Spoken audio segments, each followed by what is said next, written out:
Welcome to another episode of EQ Unlocked, where we explore emotional intelligence, and the goal is always regulation, awareness, and choice. So today's episode is when you lose yourself to be accepted and what it takes to find yourself again. You don't lose yourself by accident. You lose yourself through adaptation. You find yourself through regulation. And this was a lesson I had to learn the hard way. And when I say the hard way, I don't mean I learned it the first time. I'm a hard-headed kind of guy, you know what I mean? I tend to have to repeat things a few times, and it has to hurt a little bit more. It has to hurt me a little bit more than it has to hurt most people for me to get the point. But eventually the lesson will land. And once it lands, well, then it stays with me forever. And so as I was thinking about this subject, I realized that I'm not the only one with this problem. But let's get into it. So for a long time, I didn't realize I had lost myself. I thought I was adjusting. I thought I was, fitting in. I thought I was doing what I needed to do.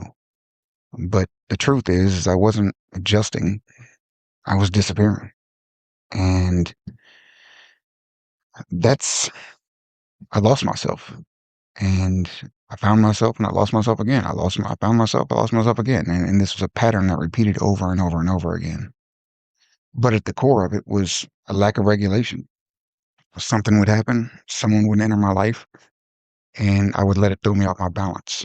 I would let it ruin, or not ruin, that's not the right word. I would adjust my view of the world and my view of myself to gain that acceptance. And now there were certain principles I wouldn't follow through. There were certain things I wouldn't do.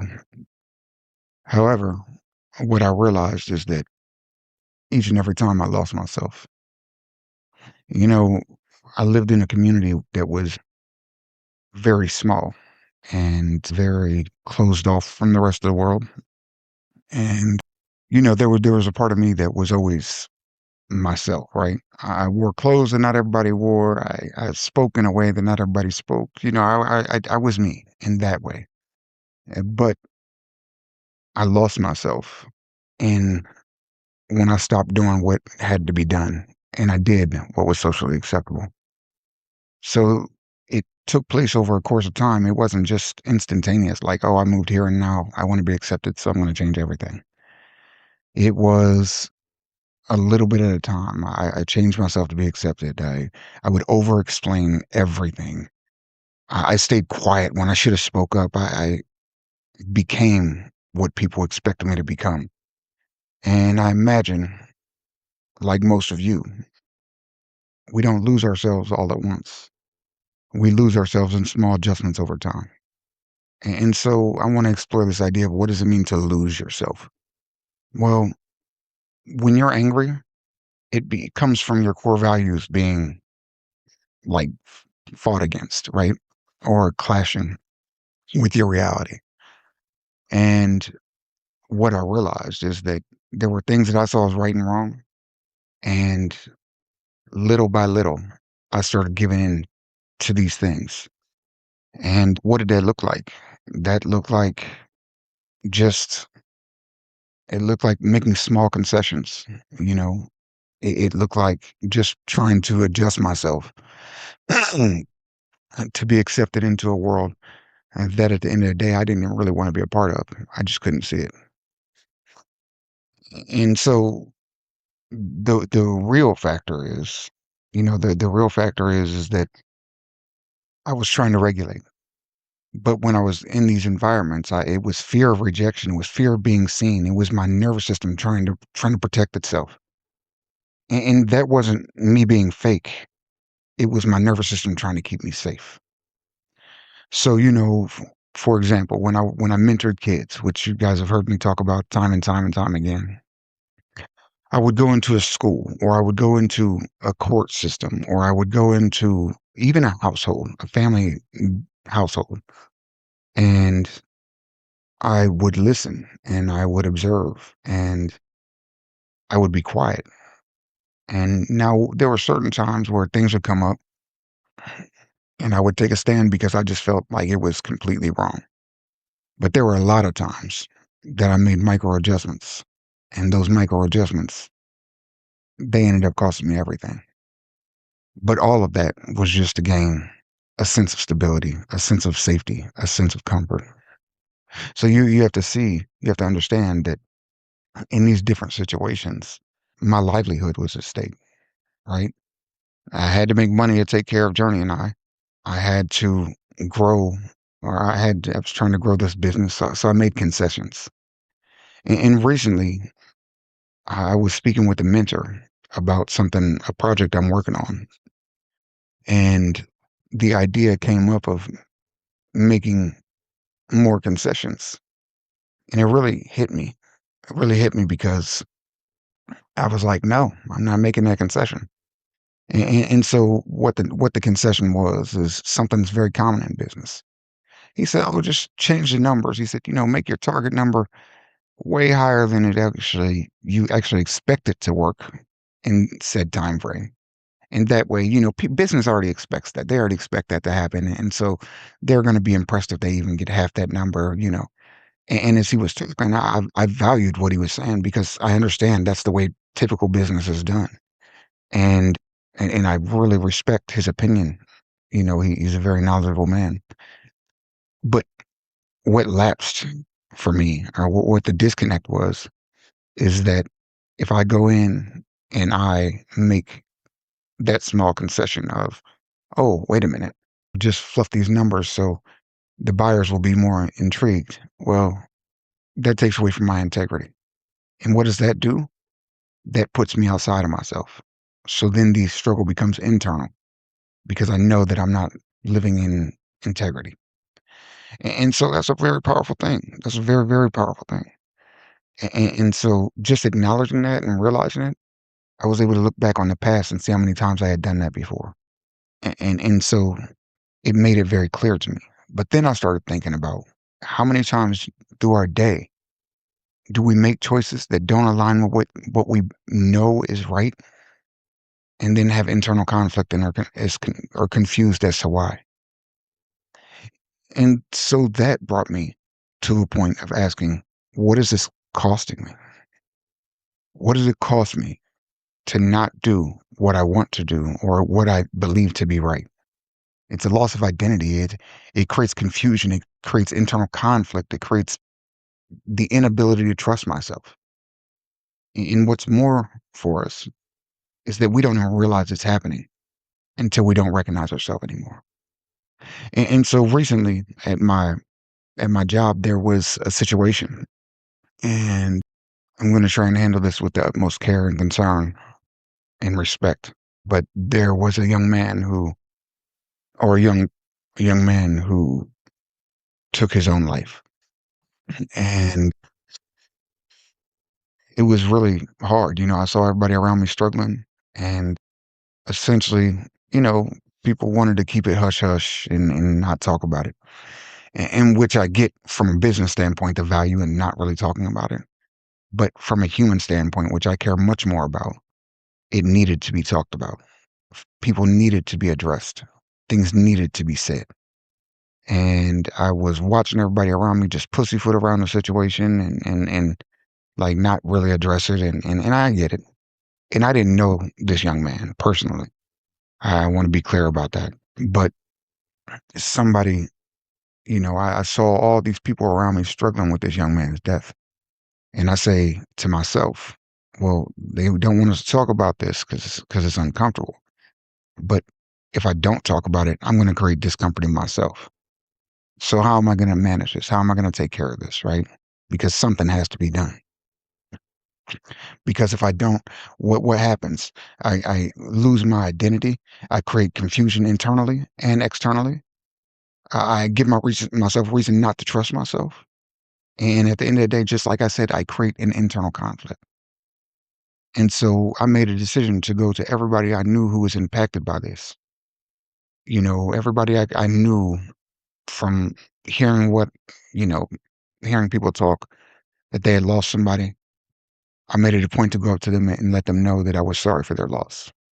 I made it a point to go up to them or to hand them a note saying, I can't imagine what you're going through. There's nothing I'm going to say that's going to help, but I just want you to know that you're in my thoughts and prayers. And I want you to hear that from me. And it's hard because at work, often I'm seen as this, for lack of better terms, asshole. Not because I'm rude or mean, but because I'm disconnected. I very much stay in my own lane. I very much, you know, I stick close to my little team there and I don't venture outside that. But something needed to be said. And, I truly believe that being a leader is not a title. Being a leader is how you show up day to day. Your title means nothing. If you can't stand on business, your title means absolutely nothing to me. And so I made the choice to go through and do that. And so the real work came in being aware of that pattern, being aware of what would happen if I sat silently and said nothing. The real work came uh, in regulating myself instead of reacting. Instead of sitting there and being angry that this thing was being put on the hush and people were told to stay quiet about it. If I would have just let that drive me, right, that would have created more problems. The real work was in letting people see me and showing up and saying, "Hey, I don't know the whole situation. I don't know how you feel, but I'm here to help in whatever way I can." That's the real work. And so just like in that situation I mentioned at work, finding yourself isn't loud. It's in the quiet decision to stop performing and just show up as your authentic self. And that can be really hard to do. That can be really scary to do, but it's absolutely necessary. Absolutely necessary. And, you know, this isn't the first time or the last time, I'm sure, that this life will require me to do just this. Right. And so the more regulated we become, the more aware of ourselves we become. The more aware of ourselves we become, the easier it is to make choices that reinforce the person we actually are. And I realize I talk about these things every day, all day, you know, and I realize I live it and I model it for the people around me. But recently I had an experience where that modeling came was followed by some people on my team or someone on my team. And, you know, this young man, I was talking to him and he was explaining to me, "Oh yeah, I'm really into music." This was a couple months back. And every day we played chess together. Every day we played chess together. And as I said, it was just a chance to regulate. It was just a chance to take a deep breath, to look at the board, the game, our lives, and say, where am I being reactive at? And so this young man, he had a tendency to leave work early often. And so it was 2 days ago, I think it was. He was like, "Oh man, I'm ready to get up out of here, ready to go." And he was like, "But you know what?" It's like, I think I'm gonna take a deep breath and sit down and just work this out for the rest of the day. And he did. He did. And so the conversation was always inspiring and always uplifting every day. And so he told me he created music. And he said, Matthew, I've been going home and I've been working on my music for like 3 hours a night. He was like, and I really am enjoying what I'm putting out there. And I applauded him. I applauded him, you know? And he said, sometimes I get depressed. And he was like, but how do I deal with this depression that I'm feeling? How do I deal with these things that I'm feeling that I can't really recognize? And I explained to him that regulation was key, that every time he lived up to the person that he was and he took actions that aligned with who he was, his regulation would become greater. And so he shared that experience about working on his music and how as he's regulating himself throughout the day, his music is improving at home as well. And so that's a prime example of just showing up and being your authentic self and letting the truth speak and living in truth. And, it's powerful. It's very, very powerful. And so how do you start doing this? Because I'm what I'm asking is pretty big, right? What I'm asking you to do or what I'm suggesting you do is a pretty big feat. And so there's an approach called the Kaizen approach, excuse me.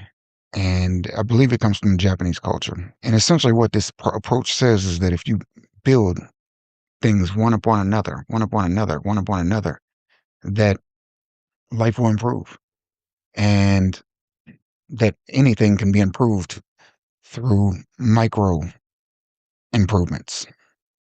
And so that's what it is. That's what it is. And so every day that you improve, every time you're a little bit more honest with yourself, every time you show up as your authentic self, these things begin to improve. Now it's scary. So I'm not suggesting you just do it all at one time. But what I am suggesting is that you become a little bit more honest with yourself each day, a little bit more in tune with who you are each day. And as you do that, your world will begin to change. And so I want you to ask yourself some questions today. I want you to ask yourself, like, if you were going to improve your life or you were going to lessen your anxiety or decrease your depression, what's one micro step you could take today to improve that? One micro step. So I don't mean, how are you just going to wake up and be happy? That's not what I'm asking. How are you going to make yourself, how are you going to improve one micro step at a time? Right. And so that might be that every day I get up and I take a short walk. That might be today, instead of listening to music that I'm comfortable with, I listen to something that makes me a little bit uncomfortable. I listen to something that takes me a little bit outside my comfort zone. Today, I'm going to speak truth. Today, I'm going to give somebody a compliment that I would normally overlook. Today, I'm going to get uncomfortable.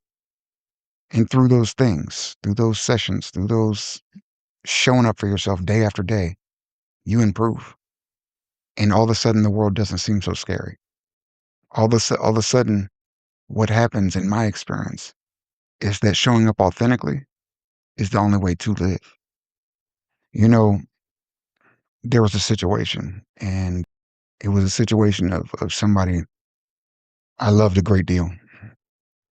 And long story short, she just couldn't show up for me the way I needed her to. And I don't mean she couldn't be who I needed her to be.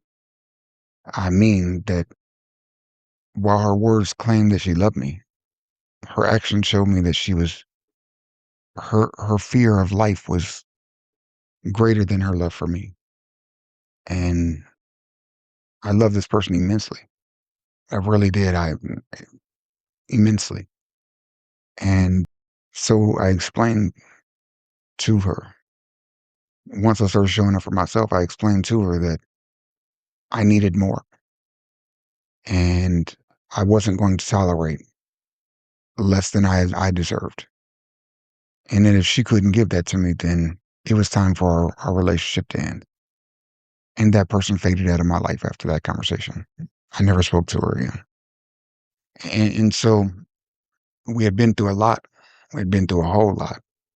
And, but the reality of it is that I had reached a point where I was no longer willing to live in a disingenuous way. I was going to show up for me. And I did just that. And did it cost me? Yeah, it costed me. Yeah, there was definitely a cost for that. However, what I gained was far greater than what I lost. I gained peace. I gained self-respect. I gained clarity. And it took me a long time to acknowledge this truth. A very long time. Not just to you guys, not to just the world outside of me, but within myself. It took me months and months and months and months to accept that her actions, well, that was her decision. But what I did was, once I was regulated, I gained awareness about what I deserved and what I wanted. And once I gained that awareness about what I wanted and what I deserved, I then made the choice to attain that. And that, my friends, is regulation, awareness, and choice. And so when we're dysregulated, we perform. When we're regulated, we can see things clearly. And when we're aware, well, that's where we can choose. And here's the very harsh truth about everything we've talked about today. I'm going to wrap it up with this. You can't be yourself if your system doesn't feel safe being seen. So if you feel like you've lost yourself, you didn't lose yourself. You adapted. And what was learned can be unlearned. As always, my friends, I appreciate you joining me for another episode of EQ Unlocked.